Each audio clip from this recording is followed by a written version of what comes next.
بسم الله الرحمن الرحيم. قال الإمام أحمد رحمه الله.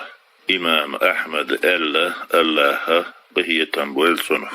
العلم لا يعدله شيء. علما قوتش علما نسلش سعه ما دات لمن صحت نيته شي نية نيس تنخل والجنة تنقعد العلم ني قوتش نسلش سعهم دات تنية تندلح.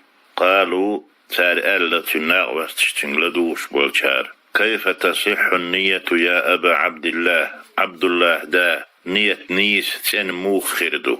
قالت وألا ينوي تونية تشخردق رفع الجهل عن نفسه وعن غيره شي قريئة قيشن قريئة جهل دين تدوزر تو دعدق نية تشا إنية تنيدو نيسيدو إشت نية تولش غولش تقعدولش علمانجا نسلوش قوشوش تعامادات ذال ديكن بيقن ويل إمام أحمدنا ومسو علمنا هناء وين بق بايد بين شي داخر وقيت وردعاء نعدل بولج دال يوس من احتساتي قول دويلوي والسلام عليكم ورحمة الله وبركاته.